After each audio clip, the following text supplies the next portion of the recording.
tirar qualquer dúvida que a gente possa ter, né, a respeito. Quem está com a gente? Quem está com a gente hoje é o Rodrigo Reis, hipnoterapeuta. Rodrigo, boa noite, que bom Boa que noite, você está aqui com a gente. obrigado pela oportunidade. Obrigado, Marvel, obrigado, Solange. Obrigada a Muito você. feliz Você de estar está aqui com onde? vocês, Que lugar do prestigiando. planeta? Estou em São Paulo, capital. Chovendo aí também? Né? A última vez que fez sol foi em 1913, eu acho. Né? Foi mais ou menos essa época. Eita, nós. O Rodrigo é hipnoterapeuta, ele vai falar sobre a questão. A gente estava comentando antes de entrar no programa, antes de entrar aqui no podcast. Aliás, um beijo para Renata, para Helena, para o pessoal que está entrando aqui. Como é que é a hipnose? A gente conhece a hipnose de uma forma, que é aquela hipnose artística e tal. Só que a hipnose, ela pode ser utilizada em várias áreas, inclusive saúde, traumas, medos, crenças. De que forma que isso pode ser utilizado? Então, se você tiver algum medo, alguma crença, alguma dor crônica, né, será que você consegue, através da hipnoterapia, acabar com isso, ou pelo menos dar menos importância para isso que muitas vezes trava a sua vida? Então, a gente vai comentar aí com o Rodrigo. Marvin, passa, não tem importância. Pode passar em frente à câmera. Um corpo. Eu tava querendo manter a magia, o pessoal não vê, corpo. tava só na frente da câmera do Que celular. o Marvin foi pôr o celular do Instagram lá. Para quem tá pelo Instagram. Tá lá. Oi, Helena, tudo bem? Então, vamos lá. Antes da gente entrar na hipnoterapia como ajuda, vamos entender a diferença entre a hipnose artística, né, de palco, aquela coisa toda, Marvin, da hipnoterapia que é utilizada hoje em muitos consultórios, o Rodrigo. Vamos lá. Vamos falar então basicamente hipnose. Hipnose é um estado. Sendo um estado, vamos fazer uma comparação como se hipnose fosse uma ferramenta, por exemplo, um martelo. Então você pode usar esse martelo aonde? Na construção civil, na marcenaria ou para bater um bife. A mesma coisa a hipnose. Ela é uma ferramenta, ela pode ser usada para entretenimento? Pode. Os maiores shows de hipnose de palco acontecem em Las Vegas. Aqui em São Paulo a gente tem um pessoal muito bacana, magicamente, que faz um trabalho muito legal, né? Divertido. E qual é a finalidade de uma hipnose de entretenimento? Na minha percepção, porque eu fiz muito, né, hipnose de entretenimento, é você mostrar para outra pessoa que a sua mente é muito legal, muito poderosa através de rotinas divertidas. Então você pode utilizar para entretenimento, você pode utilizar para melhora de performance esportiva. Estados Unidos usa, Japão usa, Alemanha usa. Quando o Brasil se der conta, a gente já vai estar, claro, lá para trás. Né? Você, através de projeção mental, mentalizações. Então eles se utilizam muito da hipnose. Né? Pode ser utilizado também para gerenciamento e controle de dor, como você falou. Né? Existe fisioterapeutas que se utilizam, dentistas que precisam fazer um procedimento, mas a pessoa tem alergia à anestesia. Tem até tatuadores que se utilizam desse gerenciamento de dor através da hipnose para poder fazer uma tatuagem muito grande, a pessoa não conseguia tal. Né? Existem algumas pessoas que são especialistas em dores crônicas, como você falou, utilizando de algumas técnicas da hipnose, né, dentro de um trabalho, claro, multidisciplinar.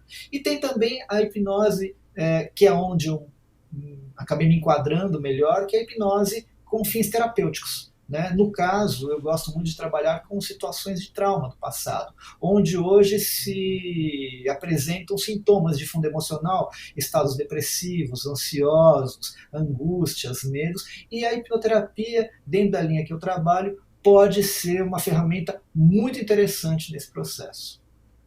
Que legal, Marvin. Incrível. Incrível. O Rodrigo falou de dentistas, né? Entre as profissões que ele citou, ele falou dos dentistas. O meu dentista, um abraço pro Agnaldo, doutor Agnaldo, ele faz uso da hipnose. Eu não fui hipnotizado por ele, mas sei que ele trabalha dessa forma também.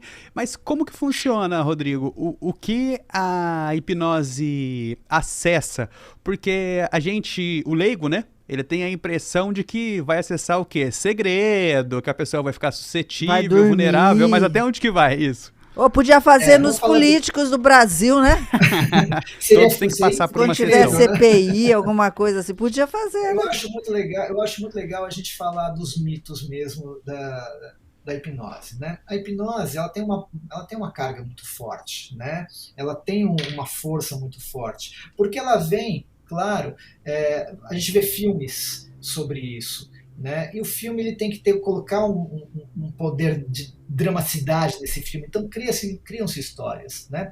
Mas vamos lá, vamos tirar alguns mitos. Primeiro, alguém dorme em hipnose? Não, nunca. Ninguém nunca dorme em hipnose. Você não dorme em hipnose. O que é constante? Então, por que a pessoa fala durma? Né? Um deve ser durma, né? Na verdade, nada mais é do que um comando apenas para falar assim, fecha os olhos e relaxe profundamente. Só que se convencionou a falar durma, tá? Mas ninguém dorme, tá? Ninguém dorme. Detalhe, eu vou contar os meus segredos, né? Não. Você está consciente de absolutamente tudo. Tudo que vá contra ética, moral e segurança, simplesmente você sai do processo. Né? Eu já gosto de colocar algumas historinhas no meio para deixar mais divertido. Uma vez eu estava brincando de hipnose com a minha namorada, né? E eu falei assim, hipnose de entretenimento, eu estava aprendendo, estava todo empolgado com aquilo, né? E aí a gente ia viajar para, se não me engano, para a Itália, né? E aí a minha namorada se chama Alessandra. E aí, eu, na hora, né, fazendo entretenimento, mudei o nome dela para Sandra, que era mais fácil, então ela entrou, qual é o seu nome? Sandra. Tal. Ao invés de falar que nós iríamos para a Itália, a gente falou que iria para Porto Seguro. Qual é o seu nome? Sandra. A gente vai viajar para onde, amor? Porto Seguro. Não é para Itália? Que Itália? Que é Porto Seguro, tá bom, durma. E aí eu fui resolver mudar o meu nome, só para deixar tudo engraçado e depois eu ia falar com a minha sogra, né? Falar, olha, sogra, qual é o seu nome, amor? Sandra, tá? Aí, na hora, eu falei assim, e agora meu nome veio um nome qualquer na minha cabeça, Flávio. Ela estava lá em transe profundo. Eu falei, e agora meu nome é Flávio. Ela começou a dar risada e saiu do processo. Eu falei, ué, aconteceu alguma coisa? Ela falou, Rodrigo, Flávio é o nome do meu ex. Uau! Nossa! Tipo, sabe uma agulha no palheiro? Eu consegui, eu sabia, né? E eu falei, pô, eu não tive uma experiência legal com ele. Tá? Ou seja, você está constantemente ativo no processo. E como é que eu sei, Rodrigo? Concorrência entre eu e você, não é um desafio de mentes. Pelo contrário, você está querendo entrar no processo e eu tenho a técnica e você se propõe a entrar no processo, seja ele para entretenimento ou seja ele para um contexto terapêutico. Se a gente entra numa condição de desafio, isso nunca vai acontecer. Eu hipnotizei mais de 2.000 pessoas na Paulista.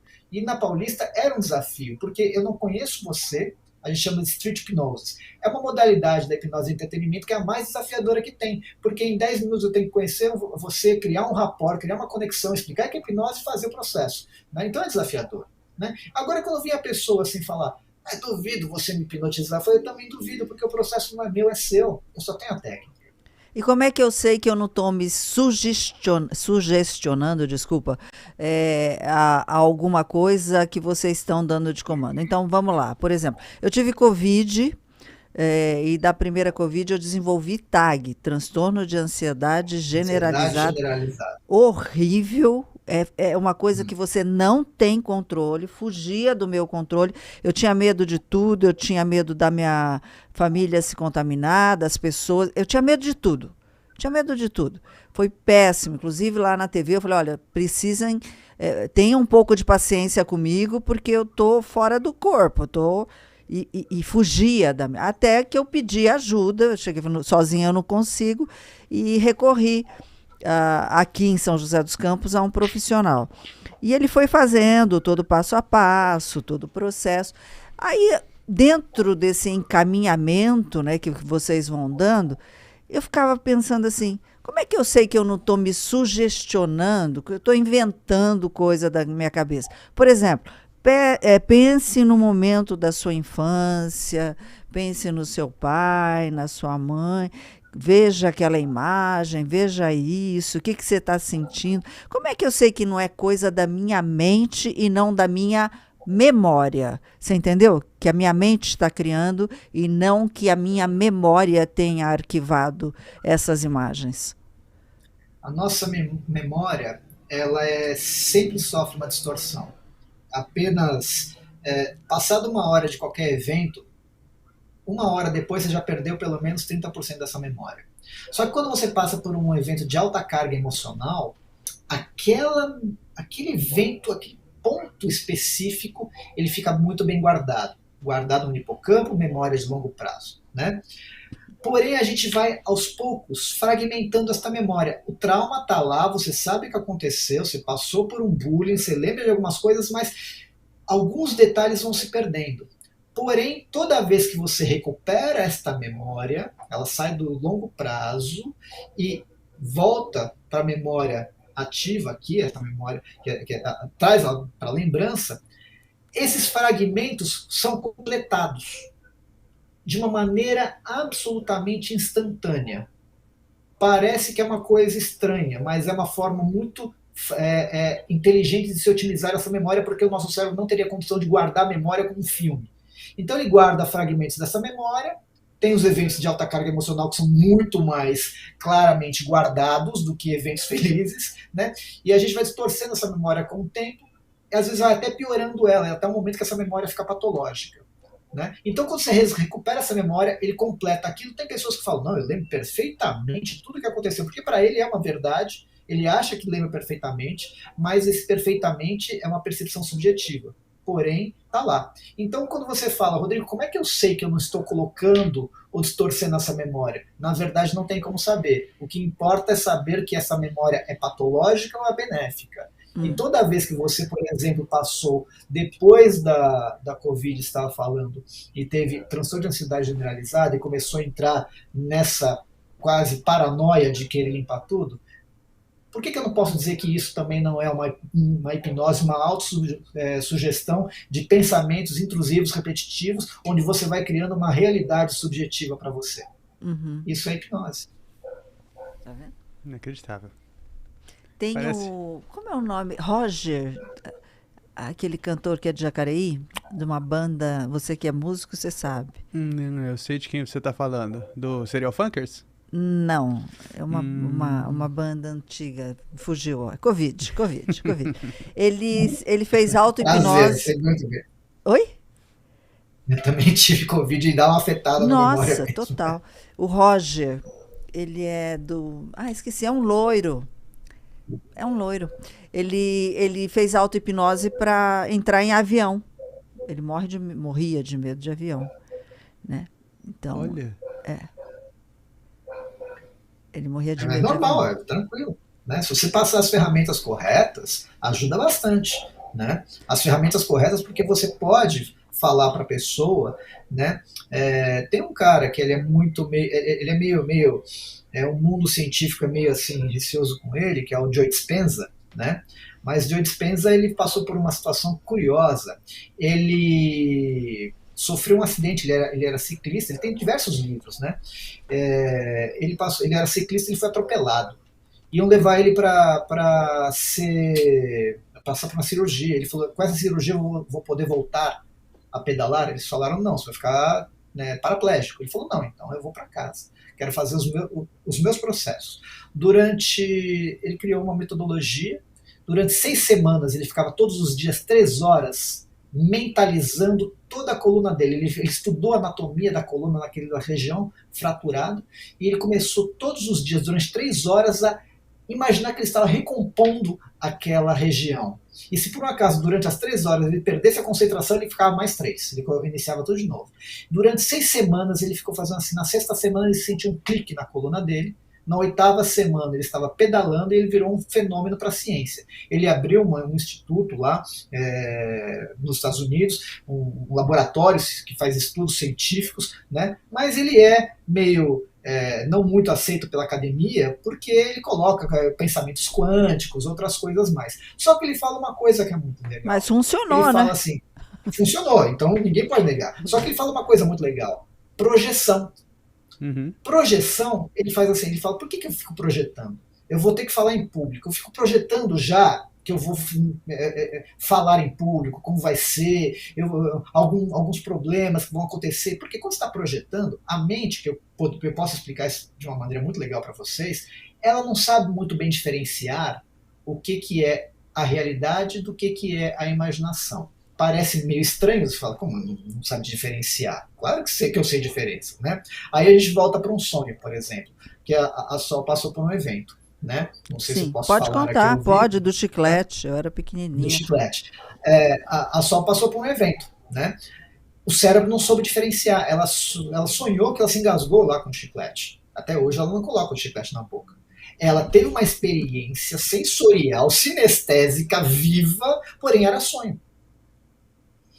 O que eu quero dizer? Tem um cara chamado David Eagleman, que é um dos maiores cientistas do mundo, e ele explica o cérebro de uma maneira muito curiosa. Ele explica o cérebro através do olho. Ele fala assim, a luz bate na retina. Pô, parou na retina. Da retina em diante, vai pelos nervos ópticos como impulso elétrico, até o córtex visual. Lá no córtex visual, esses impulsos elétricos vão ser transformados novamente em imagem, de acordo com o arcabouço imagético que você já possui, e ele vai te entregar uma imagem muito próxima aqui fora, no mundo aqui fora.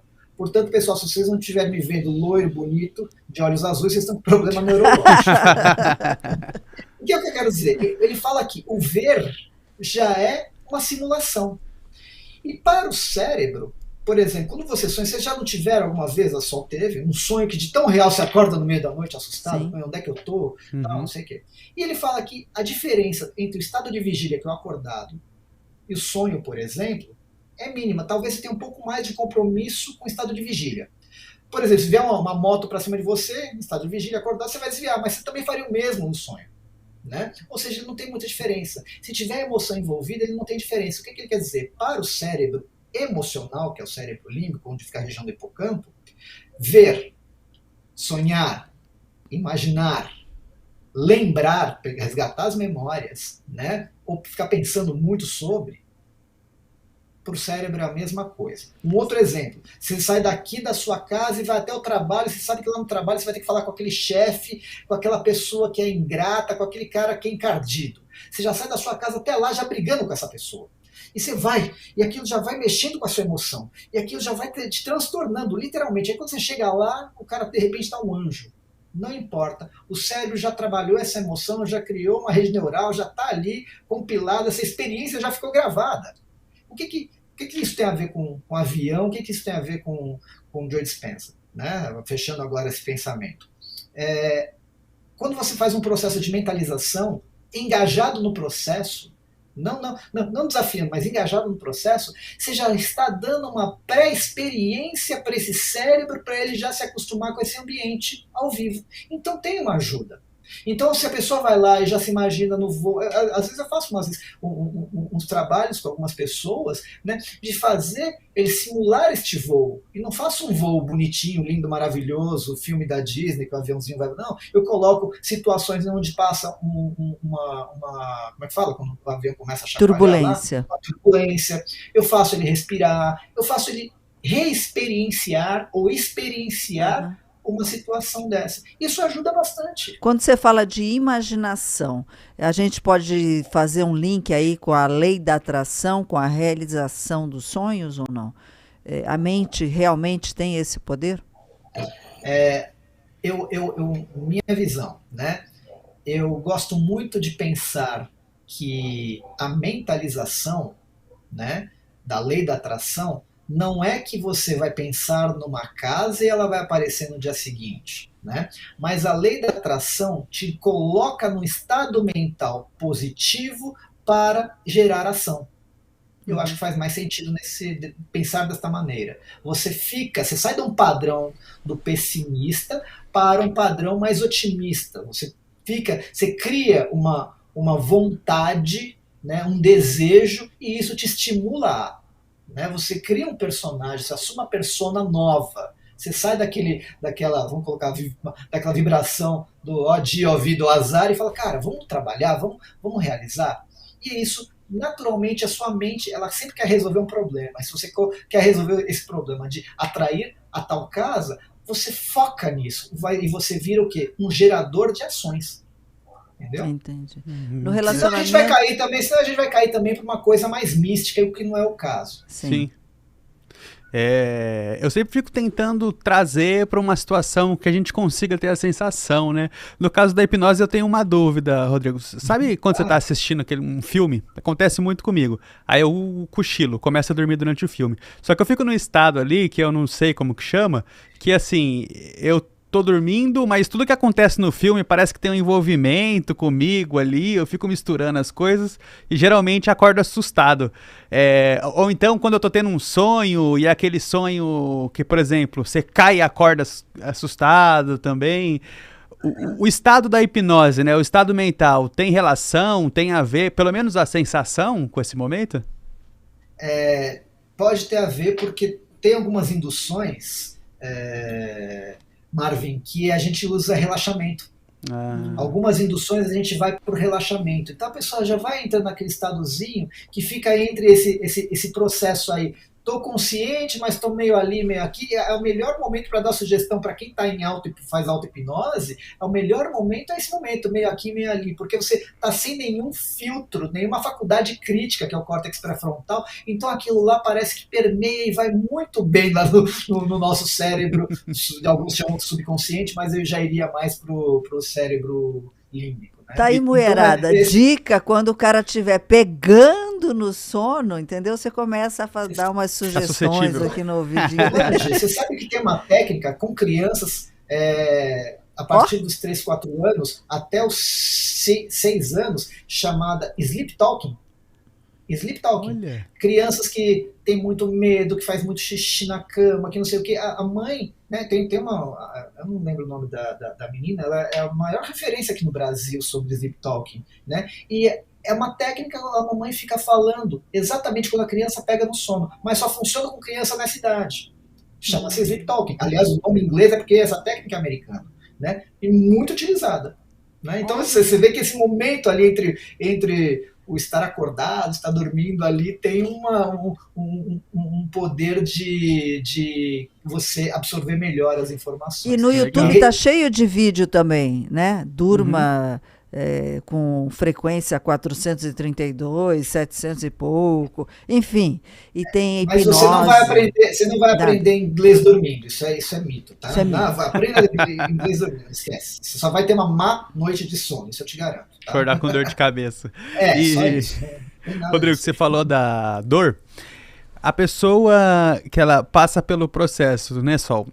Ela fica numa situação ali que ela tá sentindo a dor, ela não vai sentir a dor, é um novo significado para aquele momento, né? Porque tem algumas pessoas que têm dificuldade de passar por algum procedimento, no caso do dentista, né? Outros especialistas, como você citou, mas fica na dúvida aí.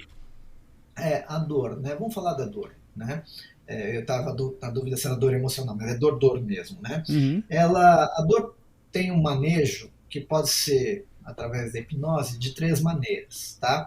Ela pode ser por relaxamento. Quando você faz uma indução e promove um relaxamento, isso naturalmente vai dar uma qualidade melhor para aquela dor crônica, se for o caso, né? Pode ser por dissociação. Dissociação é assim, né?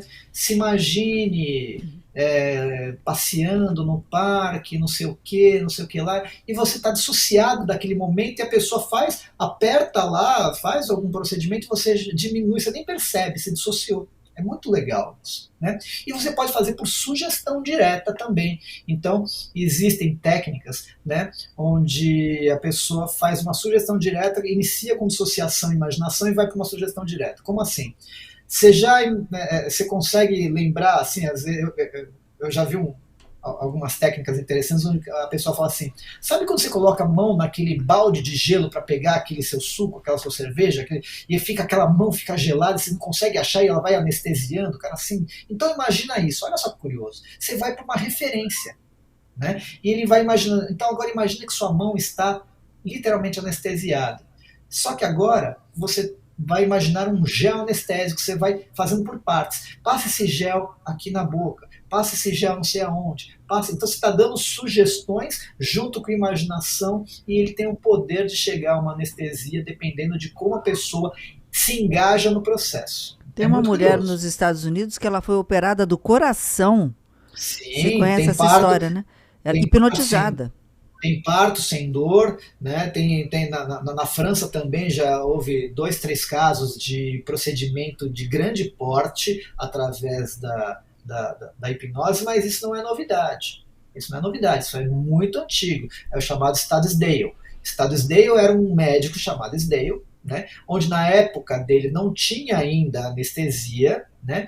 E ele lá na Índia, ele começou a estudar isso, colocando a pessoa num estado de transe profundo durante algumas semanas, e depois ele fazia operações literalmente de amputação de membro e tal, e ele começou a desenvolver essa técnica. E ele foi apresentar essa técnica, né, num congresso médico, só que naquela época eles estavam descobrindo o éter.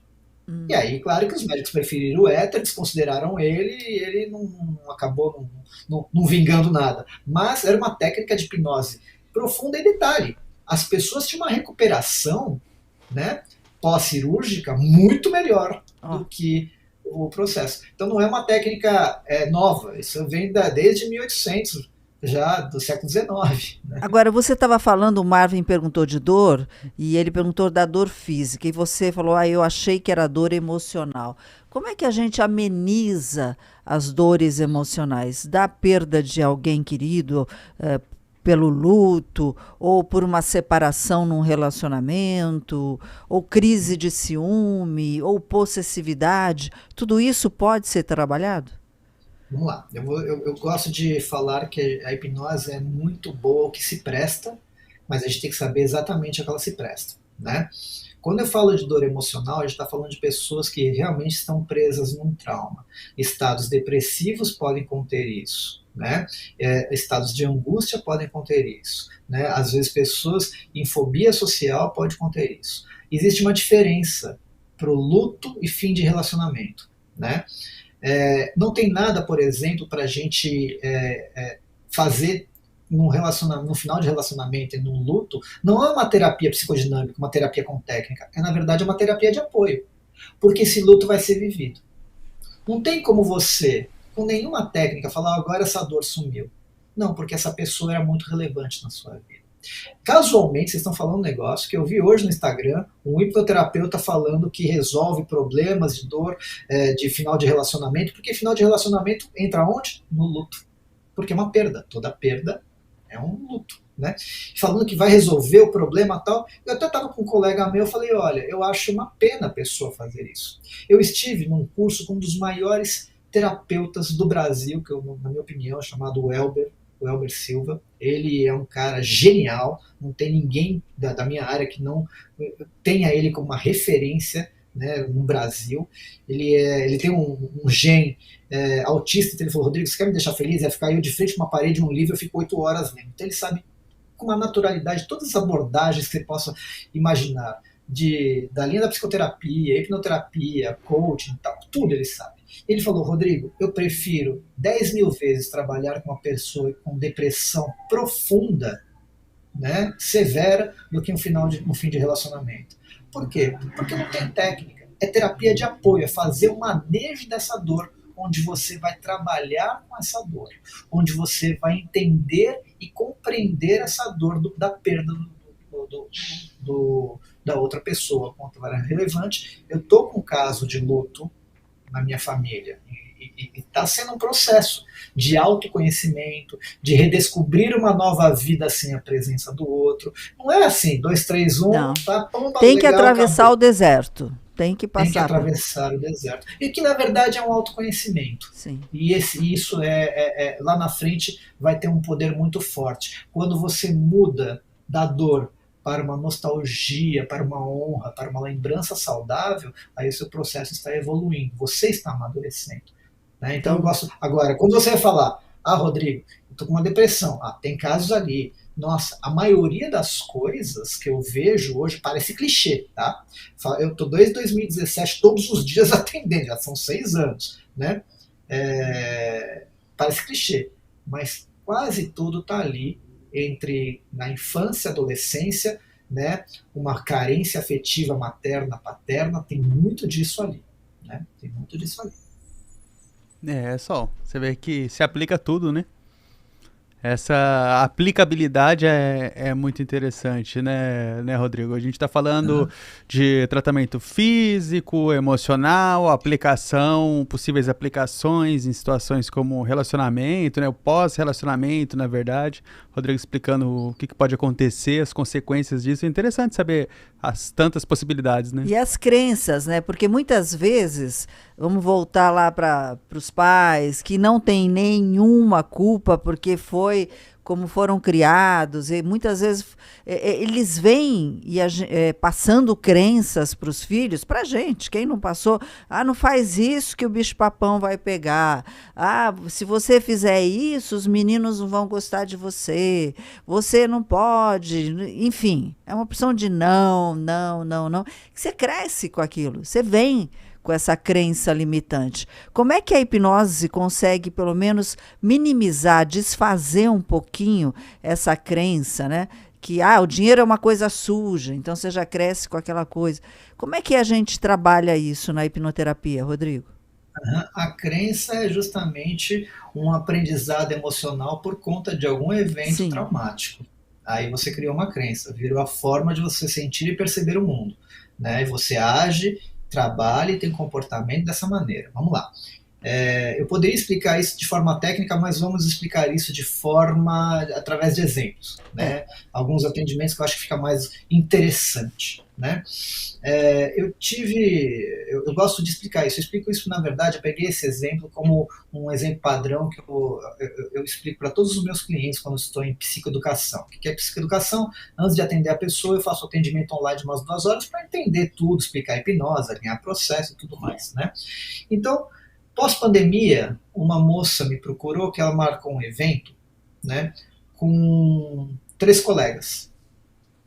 E ela foi lá, WhatsApp e tal, já cheguei aqui no bar, reservei a mesa, meninas, estou esperando você, aí aconteceu uma infelicidade, uma infeliz coincidência que as 3 não puderam comparecer. Uma ficou presa no trabalho, outra teve problema com o carro, outra com o filho. Qual seria o comportamento natural desta pessoa? Gente, tudo bem, acontece, a gente marca outro dia. Não, ela teve um surto no bar. Quebrou o copo, quebrou o prato, o gerente não sabia o que fazer, o garçom se assustou e ela veio me procurar e falou: Rodrigo, eu acho que eu cruzei uma fronteira aí. Eu falei: cruzou, né? A hipnose pode me ajudar? Eu falei: então vamos lá. A gente vai entender por que você agiu dessa maneira, o que aconteceu lá atrás para você agir dessa maneira, e o que vai acontecer durante a sua vida para que hoje você tivesse essa reação. Aí vamos colocar ali. Aos 6 anos de idade, eu vou colocar 3 fatos, só para vocês entenderem, tá? Aos 6 anos de idade, ela estava saindo da escolinha. Aí, quando ela sai da escolinha, tá sempre tem um cuidador ali, tem um papai, tem a mamãe, tem o titio, o tio da Kombi, né, a vovó que veio buscar e tal. E ela saiu, cadê papai, cadê mamãe? Todos os coleguinhas saíram, ela não viu papai, não viu mamãe. Ela tem 6 anos, ela não tem uma condição cognitiva muito apurada, ela simplesmente entrou em pânico, sentiu medo e abandono. O que está acontecendo no mundo real? A professora viu, falou com a diretoria foi lá com a secretaria foi lá, ligou para a mãe, era meu marido que ia buscar, ligou para o marido, cadê você? Não era seu dia? Não era seu dia. Eles deram risada, me confundi, estou indo lá buscar a criança. Deu 40 minutos, essa criança estava protegida, acolhida, amparada da escolinha, mas a criança não percebe nada disso, ela só sentiu medo e abandono. Tudo bem, guarda isso aí, passa um tempo, a mamãe chegou, acolheu, tudo bem. Passa um tempo, foi um período difícil na vida dela, dos 9 aos 10 anos. Ela ficou sofrendo bullying na escola todos os dias, ou quase diariamente, pelo menos na percepção dela, né? Todo dia ela ficava lá, as mais velhas vinham, humilhavam, batiam e tal, e ela ficava ali sozinha. De novo, o que ela sentia? Medo e abandono. O segundo maior medo do ser humano, primeiro é da morte, segundo da humilhação pública. Então, o bullying é altamente traumático. Medo e abandono. Então, você tem ali 6 anos de medo e abandono, pelo menos é o que ela registrou, 9 anos, medo e abandono, ou seja, situações absolutamente distintas, mas a mesma emoção é sequelada. Passa mais um tempinho, ela tem 13, 14 anos. Ela dá um beijo no menino, se apaixona pelo menino na escola, no dia seguinte ela vai toda bonitinha ver o garoto, trabalhada toda na Giovanna Baby, aquele perfume da época, tal, toda bonitinha, e aí o garoto chega. Mas chega junto com os amiguinhos, tem 14 anos ali, aquela condição de pertencimento, meio com vergonha, os amiguinhos bagunçando ali, zoando, e aí ele ficou com vergonha, não ficou com a menina, e ele foi embora, por mais que ele quisesse ficar com ela, Então, mais uma vez, ela sentiu Abandono. medo e abandono agora com detalhe. Né? Autoestima, será que eu sou alta, gorda, baixa, magra, tal.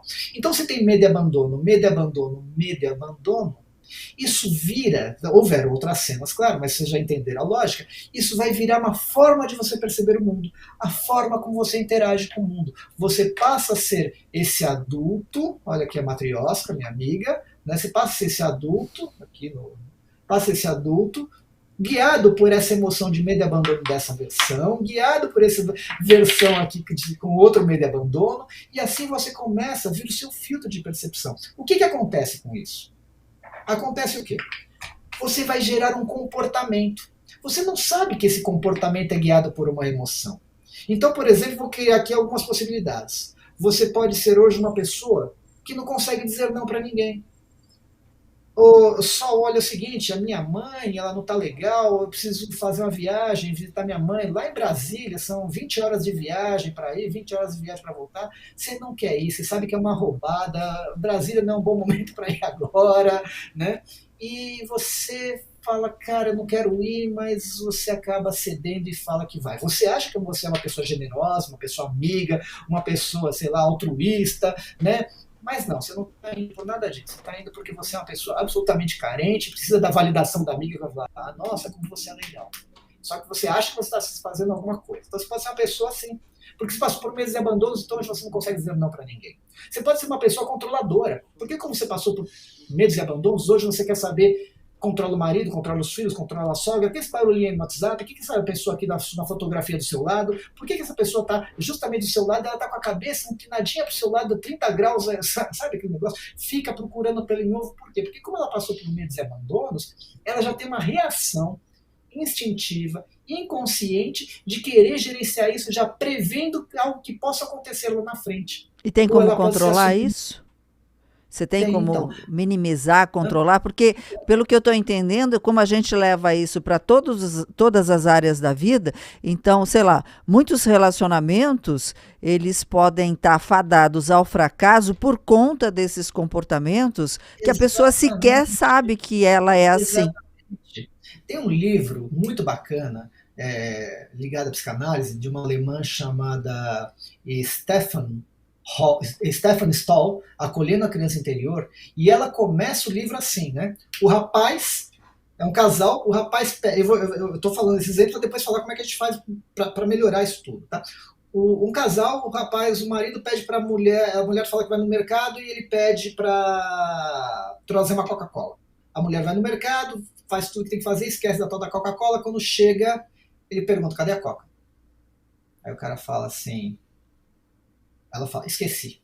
Aí o cara tem um surto, fala, como você esqueceu a Coca? Se você não é capaz de trazer uma Coca-Cola, você é capaz de fazer o que da sua vida? E não sei o que, não sei o que lá, não sei o que lá. Aí para, ela pega assim, faz um zíper assim, ó, tira, e vamos ver essa criança?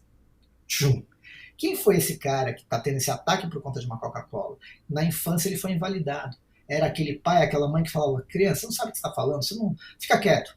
Sua palavra aqui não tem relevância nenhuma. Fica quieto que você não... A criança não era inserida na família, era destituída, ela não tinha visibilidade nenhuma, ela era nula. Então hoje, o fato de não trazer uma Coca é um gatilho de toda a invalidação e invisibilidade que ele teve na família.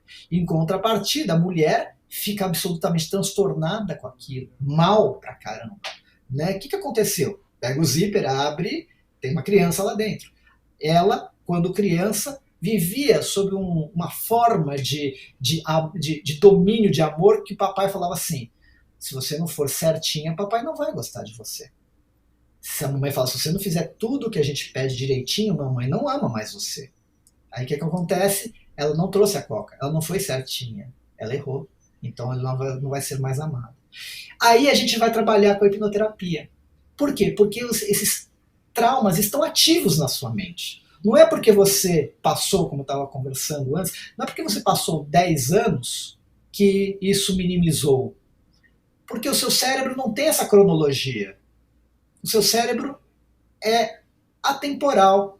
Né? Não é uma questão mística, mágica, sei lá, religião. Não, ele é temporal, ele só é o que é. Você só é o que é.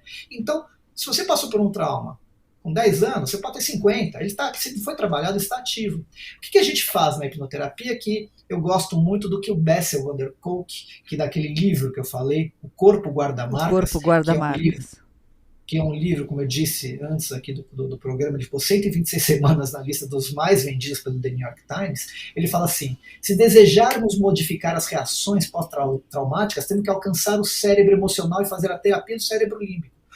Usando o que a gente conversou antecipadamente, que para o cérebro não sabe o que é realidade, o que é sonho, o que é imaginação, quando você faz um psicodrama usando a ferramenta da hipnose, vai lá, faz uma psicodinâmica e vai fazer uma técnica da psicanálise. Por que uma técnica da psicanálise?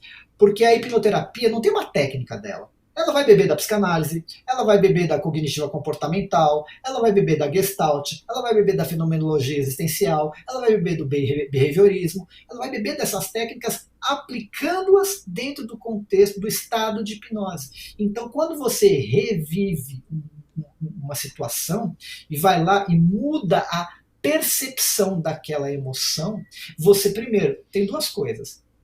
Você primeiro descobre a razão, a origem. Poxa, quer dizer então que eu tive esse surto porque a pessoa não trouxe Coca-Cola porque eu fui invalidado. Saber disso conscientemente já te dá um processo de ressignificação. 2, acolher a criança interior.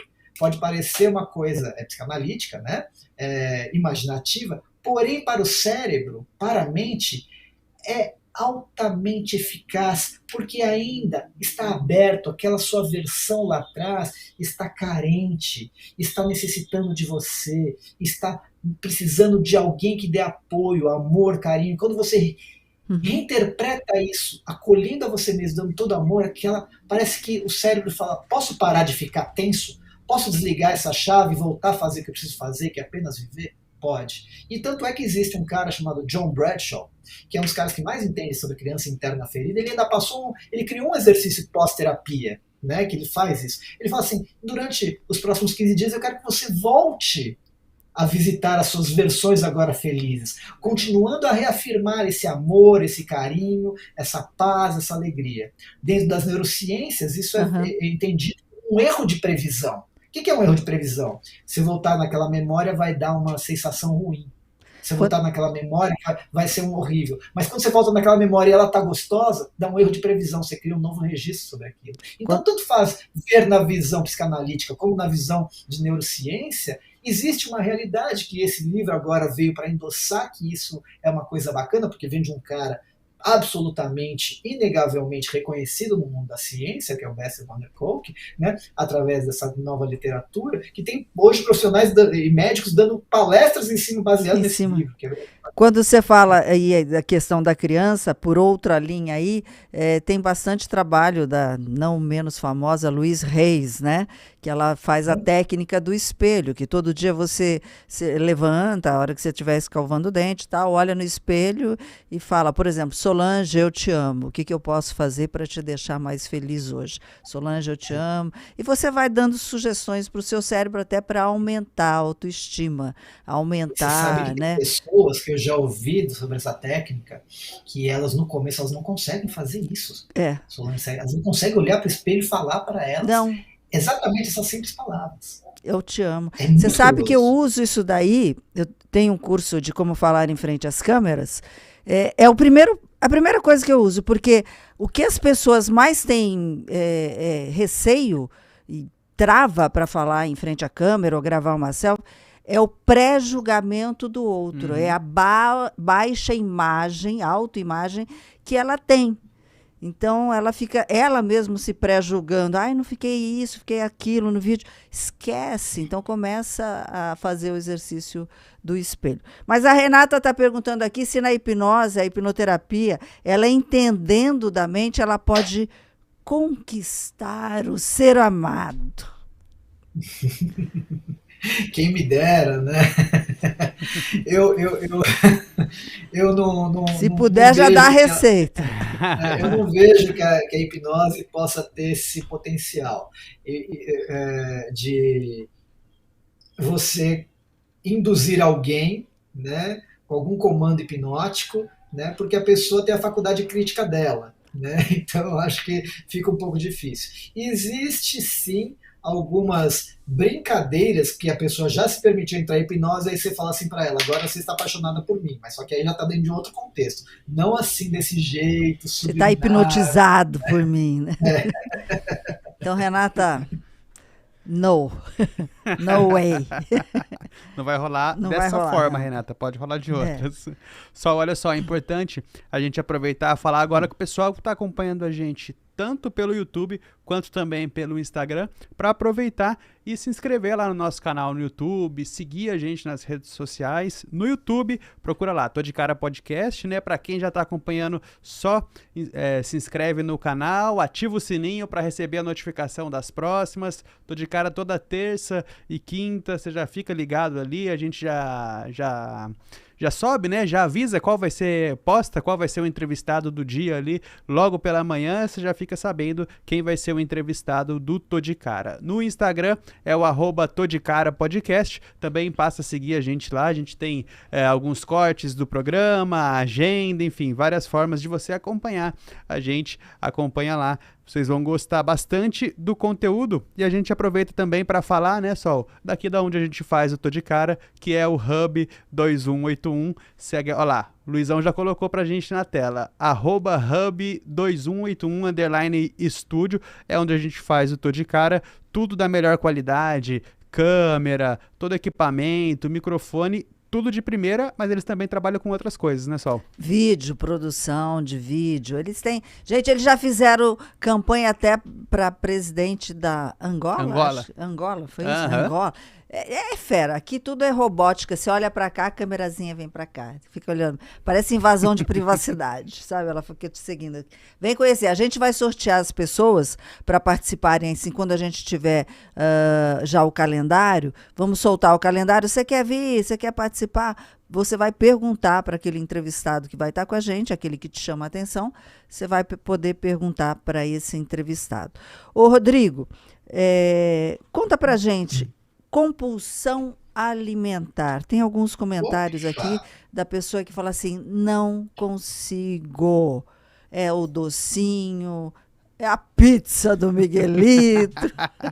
Hoje eu fiquei 2 horas conversando com os pais de um garoto de 19 anos só sobre compulsão alimentar. Compulsão alimentar, ela se enquadra dentro de vício, por incrível que pareça, tá? Então, você já vai falar de compulsão alimentar, a gente tem que falar de vício, tá? Então, vamos falar de vício. O vício, ele tem 2 formas. Ele tem o vício comportamental, onde você não tem um princípio ativo, então você tem lá compras, pornografia, jogos, videogame, tudo isso vira vício. E vira mesmo, com abstinência, com tudo, né? E você tem aquelas que são com princípio, né, com a substância, álcool, cocaína, heroína, cigarro e a compulsão alimentar, porque o alimento também é o produto deste vício, tá? Mas, na verdade, a compulsão alimentar, ele é o topo de um sintoma. Existem muitas coisas orbitando ali, muitas variáveis que você precisa observar e que levou a pessoa hoje a esta compulsão alimentar. Então vamos ser bem breve para a gente não tomar muito tempo nisso aí, tá? Você tem hábitos, ponto. Como é que se forma um vício, né? O vício ele vai se formar, primeiro, por um condicionamento, uma necessidade dopaminérgica para receber tal substância. Como é que funciona? O grande vilão dessa história é a dopamina. Como é que ela funciona? Né?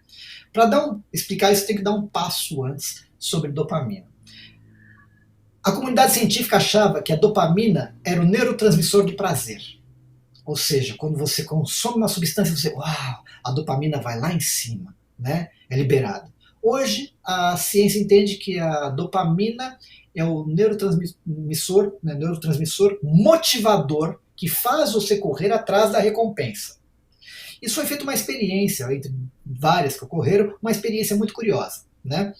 Ensinaram o macaquinho que sempre quando acendia uma luzinha, ele batia numa alavanca, quando ele batia na alavanca, caía um suco e ele bebia o suco. Com o advento da ressonância magnética funcional, ou seja, em tempo real, através de um aparelhinho, conseguiam colocar na cabeça, eles queriam achar os marcadores, os picos dessa dopamina, no cérebro do macaquinho, e todo mundo achava que ia ser a hora que ele bebia o suco. Uau! A curiosidade foi que o pico máximo da dopamina foi quando acendia a luz. Porque quando acendeu a luz, ele foi um motivador para ele executar uma rotina de bater lá na alavanca tantas vezes para cair o suco para ele beber. Quando ele bebe o suco, está lá embaixo a dopamina. Em cima disso, o que acontece? Vamos falar de vício. Vamos falar aqui onde se enquadra a compulsão alimentar. A pessoa vai lá, tem um gatilho. O gatilho dispara a ansiedade. A ansiedade eleva a dopamina num grau tal que ele precisa dessa recompensa, seja ela comida, bebida, uma compra, né? Ele leva lá. Você entra no estado de fissura, a famosa noia, né? E aí você vai e absorve e tem aquela recompensa imediata, né? Para isso eu tenho que fazer um outro paralelo, tá? Entender o que é recompensa imediata. A recompensa imediata, eu gosto de dar como exemplo o fator atencional. Hoje o seu maior patrimônio, Solange e Marvin, que vocês têm, é a sua capacidade de dar atenção. Isso foi construído ao longo de uma vida. Você ia para a escolinha, ficava vendo aquela aula chata, ia para casa, fazia lição de casa, depois você estudava e você ia lá, tinha que ler um livro, fazer um trabalho. Então você foi construindo esse poder de manter a atenção. As redes sociais hoje, que investem milhões para você ficar lá preso nela, e tem neuropsicólogos, neurocientistas, psicólogos que desenvolvem o máximo de técnicas para fazer você ficar lá, e tem essas que você já sabe que a cada 15 segundos tem um novo estímulo. Então você, uau, que legal, uau, que bacana, uau, que bacana. Ou seja, a cada 15 segundos você tem uma injeçãozinha de dopamina. Uma injeçãozinha da dopamina, ela sai da tônica e vai para um grau acima. Ou seja, você está desconstruindo o fator atencional. Aí depois você vai pedir para a pessoa chegar lá e ler um livro. Ela não consegue, porque ela não consegue mais prestar atenção. Para aí, vamos fazer um outro paralelo. A pessoa viciada em videogame. Garoto lá viciado em videogame, um monte de placa, uma placa gráfica incrível, um monte de ação, jogando em rede, óculos de realidade virtual, 1000 coisas acontecendo, estímulo, estímulo, estímulo, estímulo, estímulo, estímulo. Aí vem o papai old school, super felizão, com a bola, bate no ombro do filho, filhão, vamos jogar aquela bola? O moleque vai olhar pro pai e falar, hã? Bola?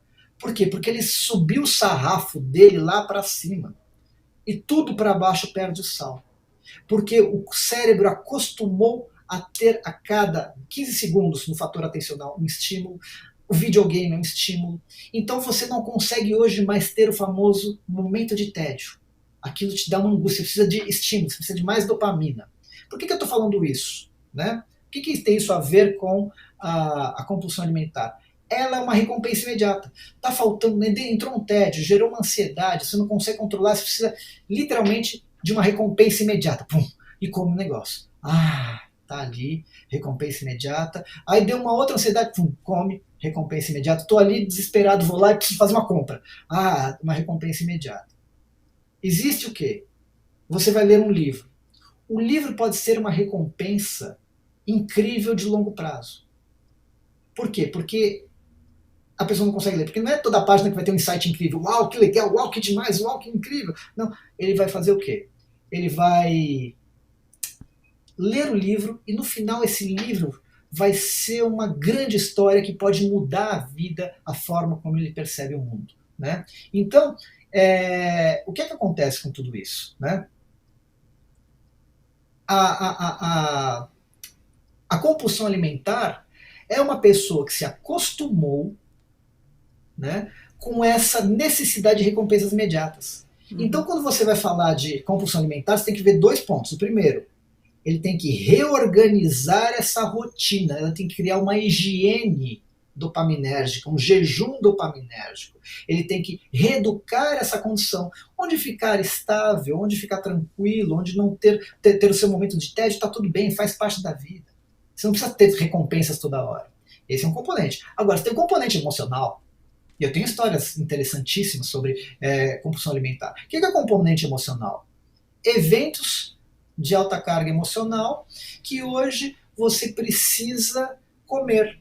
Eu tenho um caso curioso né, que não era nem trauma, era uma necessidade afetiva. Uma mulher, ela falou, Rodrigo, eu como muito à tarde, eu como muito, eu preciso estar comendo alguma coisa à tarde que me dá uma sensação boa. Só que, claro, você vai comendo, comendo, comendo, depois isso vira vício, você cria um hábito. Então, ativa essa questão. E aí, na regressão dela, eu tentando achar algum trauma, alguma coisa ruim, não. Ela começou a lembrar de um momento mais feliz da infância dela, que era a vovó. Que toda tarde a vovó preparava o lanche da tarde com queijos, com sucos, e reunia algumas pessoas da família, e ela era o pilar dessa família emocional. Então ela tinha um vínculo afetivo. E parece que comer para ela, à tarde ali, mastigar aquilo, reativava alguma coisa afetiva nela. É muito legal. Ao mesmo tempo que eu tive um rapaz que eu atendi, e ele, não sei porque, ele acordava todos os dias às 2 da manhã e tinha que matar 2 sacos de bolacha, ou biscoito. Nossa, né? Caraca. Ele engordou muito.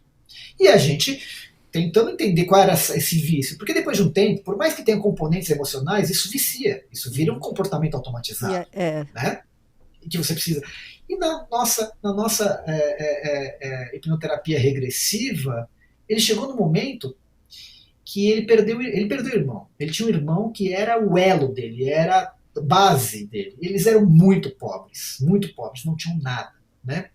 E quando eles mudaram de uma cidade interior para uma cidade um pouquinho melhor, eles juntavam um dinheirinho que às vezes pediam na rua, pegava ali, eles compravam biscoito e à noite os dois, morrendo de fome, o irmão acordava ele quietinho para comer o biscoito sem mamãe, sem papai ver, e aquilo criou uma aliança, um vínculo afetivo poderoso.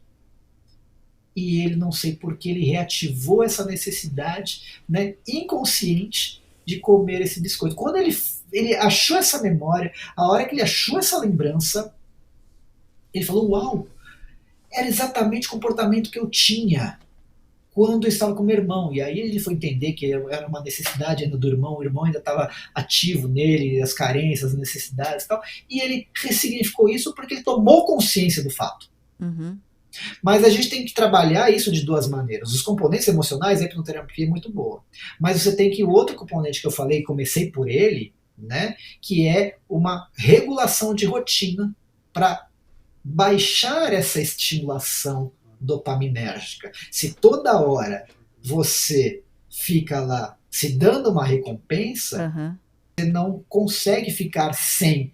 Por isso que a pessoa fica lá minutos e minutos ali, né? Cada 15 segundos você tem estímulo. E quando vai ver, passou 2 horas. Então, por exemplo, o pai falou, olha que curioso, às vezes ele não está comendo, mas ele está no videogame. Ele não está no videogame, mas ele está no celular.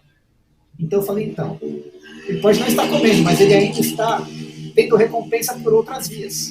Está criando um ciclo vicioso por outras vias. Minha mãe sempre falava.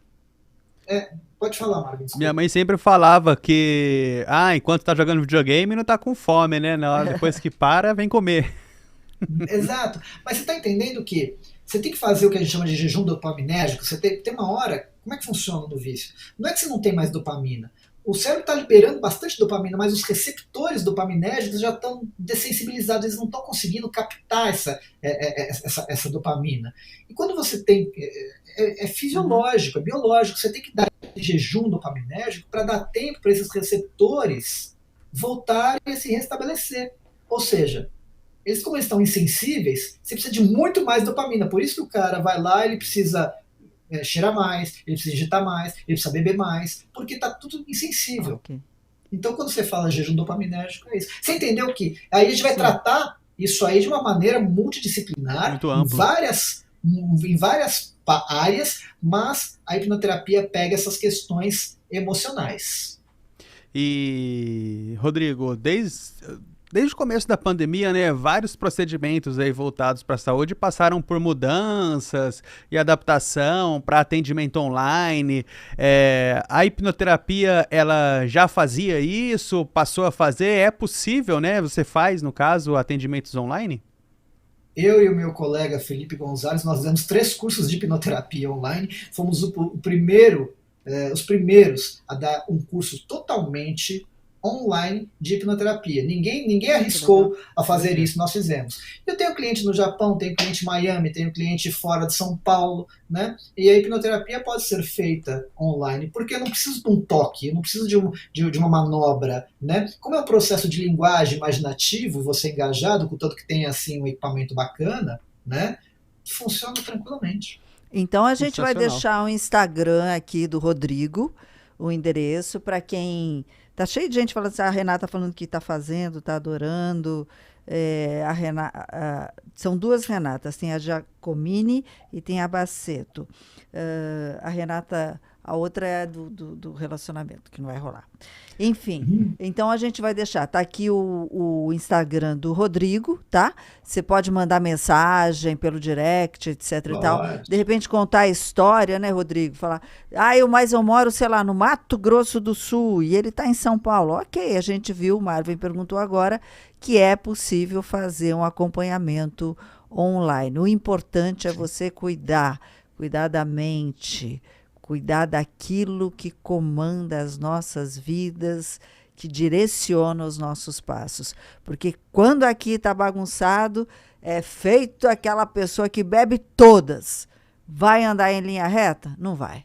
Vai ficar meio... Exatamente. Né, não vai rolar, né, Sol? Não vai rolar, Faz né? Faz parte. Manter a higiene mental. Rodrigo, brigadão pelo papo, hein? Foi um prazer. Gratidão. A gente ficaria aqui a noite inteira. Nossa. Conversando Por com mim você. também, por mim também. Muito legal. A gente marca outra ou outras, né, Sol? Por que não? Assunto super legal. Eu peço desculpas porque eu costumo falar assim para todo mundo. Quando você faz uma pergunta, é pelo menos 40 minutos de resposta. Segura. Então, eu não sou muito... Não, é assim, é compulsão alimentar, olha, a gente faz um negócio assim, estala o dedo. Eu acho que eu tenho que ser muito legítimo e honesto, senão fica uma desonestidade intelectual, né? Eu gosto de colocar as coisas no chão. Então, vocês me desculpem aí, às vezes, quando eu me estendo demais, porque eu não quero deixar a coisa meio na mágica, meio no misticismo, que a gente já sofre muito como hipnoterapeuta, achando que tem charlatanismo no meio. Não, é por isso que as pessoas estão expressando aqui tanto carinho para você, pelo seu trabalho, pela sua seriedade.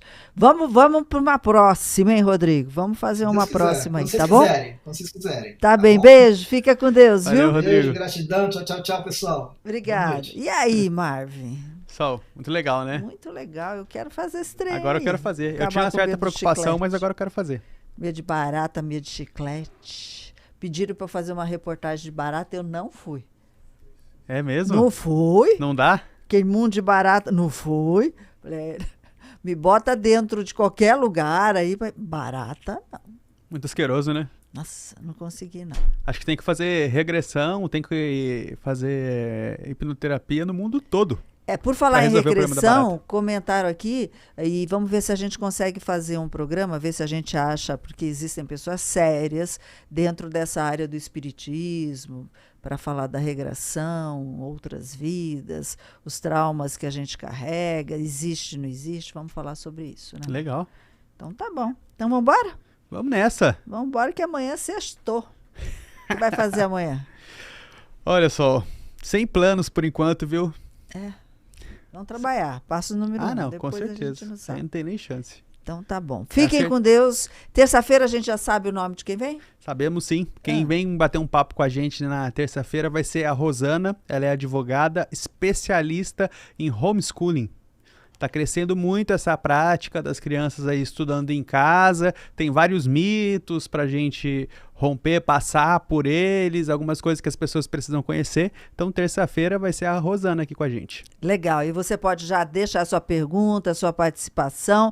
Lembrando que ajuda nós, vou hipnotizar você. Segue nós lá no Instagram, no YouTube e dê a sua opinião. O que você gostaria e quem você gostaria que a gente recebesse aqui.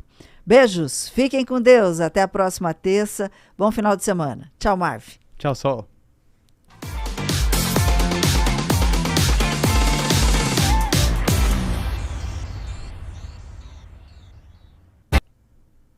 Saí.